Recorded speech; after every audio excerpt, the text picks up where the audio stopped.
بسم اللہ الرحمن الرحیم۔ ربیع الاول میں نبی صلی اللہ علیہ وسلم کی محبت میں ذکر میلاد کی حقیقت۔ سوال: حضور صلی اللہ علیہ وسلم کی میلاد یعنی پیدائش کا ذکر اس مہینے میں کرنا چاہیے یا نہیں؟ ذکر میلاد نبی صلی اللہ علیہ وسلم سے محبت کی علامت ہے یا نہیں؟ جواب: حامداً و مصلیاً و مسلمہ، بے شک محبت کا تقاضا یہ ہے کہ آپ کا ذکر خیر کیا جائے، چنانچہ شدت محبت کے لیے کثرت سے ذکر کرنا لازم ہے، اس لیے بعض حدیثیں اس کے متعلق ذکر کی جاتی ہیں۔ حضرت عباس رضی اللہ عنہ سے ایک حدیث میں ہے کہ نبی کریم صلی اللہ علیہ وسلم منبر پر کھڑے ہوئے اور فرمایا: میں کون ہوں؟ عرض کیا: آپ رسول اللہ ہیں۔ آپ صلی اللہ علیہ وسلم نے فرمایا: میں رسول تو ہوں ہی، مگر دوسرے حسب و نسب کے فضائل بھی رکھتا ہوں۔ میں محمد بن عبداللہ بن عبد المطلب ہوں۔ اللہ نے مخلوق کو پیدا کیا اور مجھے ان کے بہترین انسان میں سے کیا، پھر انسانوں کے دو فرقے عجم اور عرب بنائے اور مجھے بہترین فرقہ یعنی عرب میں کیا، پھر ان کے مختلف قبیلے بنائے اور مجھے بہترین قبیلہ یعنی قریش میں بنایا، پھر قریش کے کئی خاندان بنائے اور مجھے بہترین خاندان یعنی بنو ہاشم میں بنایا، پس میں اپنی ذات کے اعتبار سے سب سے افضل ہوں۔ اس حدیث سے ثابت ہوا کہ آپ صلی اللہ علیہ وسلم نے اپنے فضائل کا ذکر برسر منبر فرمایا ہے۔ حوالہ: نشر الطب، پیج نمبر 252، فصل 39۔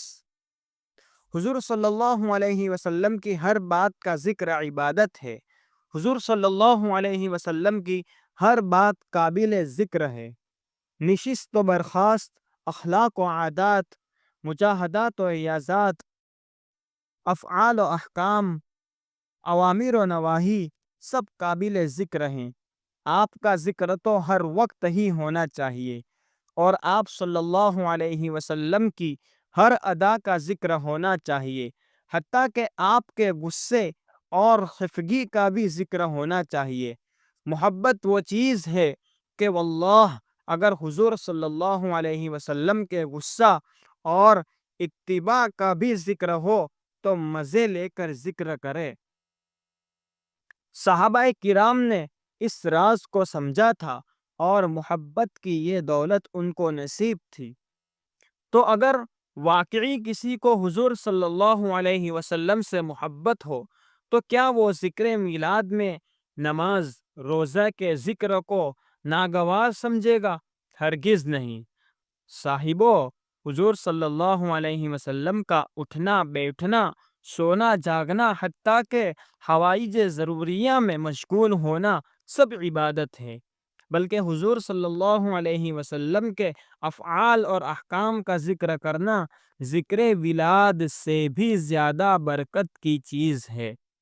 اسی وجہ سے ولادت شریفہ کو ایک ہی حیثیت سے ایک نعمت عظیمہ ہے جس پر شکر کر کے ہم اپنے درجات بڑھائیں، اور حضور صلی اللہ علیہ وسلم کے افعال و احکام دو حیثیت سے نعمت ہے۔ ایک تو یہ کہ آپ کی بدولت ہم کو ملے، دوسرا کہ ہم ان پر عمل کریں۔ حضور صلی اللہ علیہ وسلم نے اپنی ساری عمر میں اپنی ولادت شریفہ کا ذکر بہت ہی کم کیا اور احکام کا ذکر بہت زیادہ کیا۔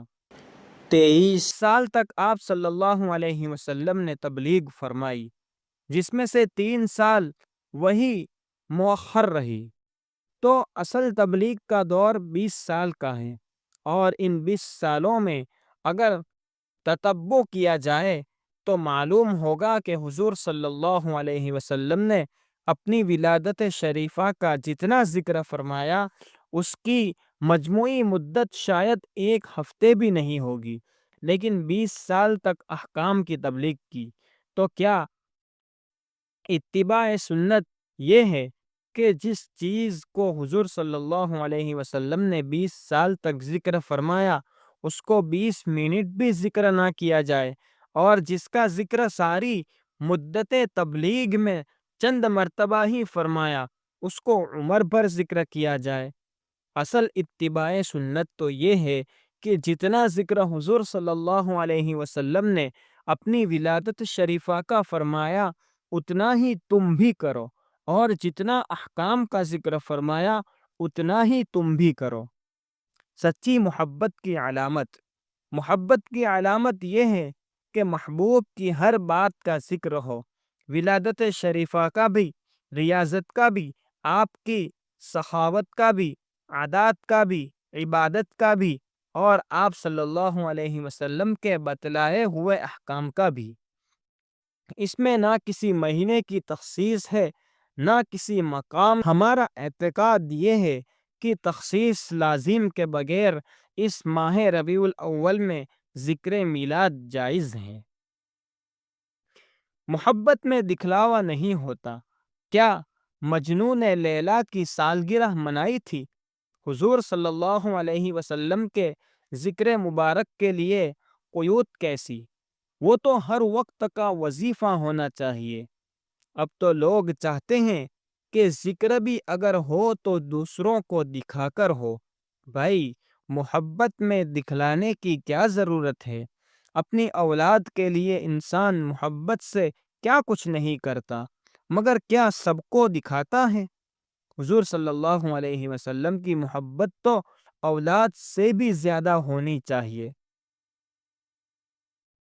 حوالہ: افادات حاکم الامہ مجدد الملت حضرت مولانا اشرف علی تھانوی رحمۃ اللہ علیہ، باب نمبر 4، ذکر نبی صلی اللہ علیہ وسلم۔ واللہ اعلم بالصواب۔ مفتی عمران اسماعیل میمن حنفی، استاد دارالعلوم رامپورہ سورت، گجرات، انڈیا۔ اس جیسے مسائل کو حاصل کرنے کے لیے ہمارے اس چینل کو سبسکرائب کریں اور زیادہ سے زیادہ لوگوں کو شیئر کریں۔ السلام علیکم ورحمۃ اللہ وبرکاتہ۔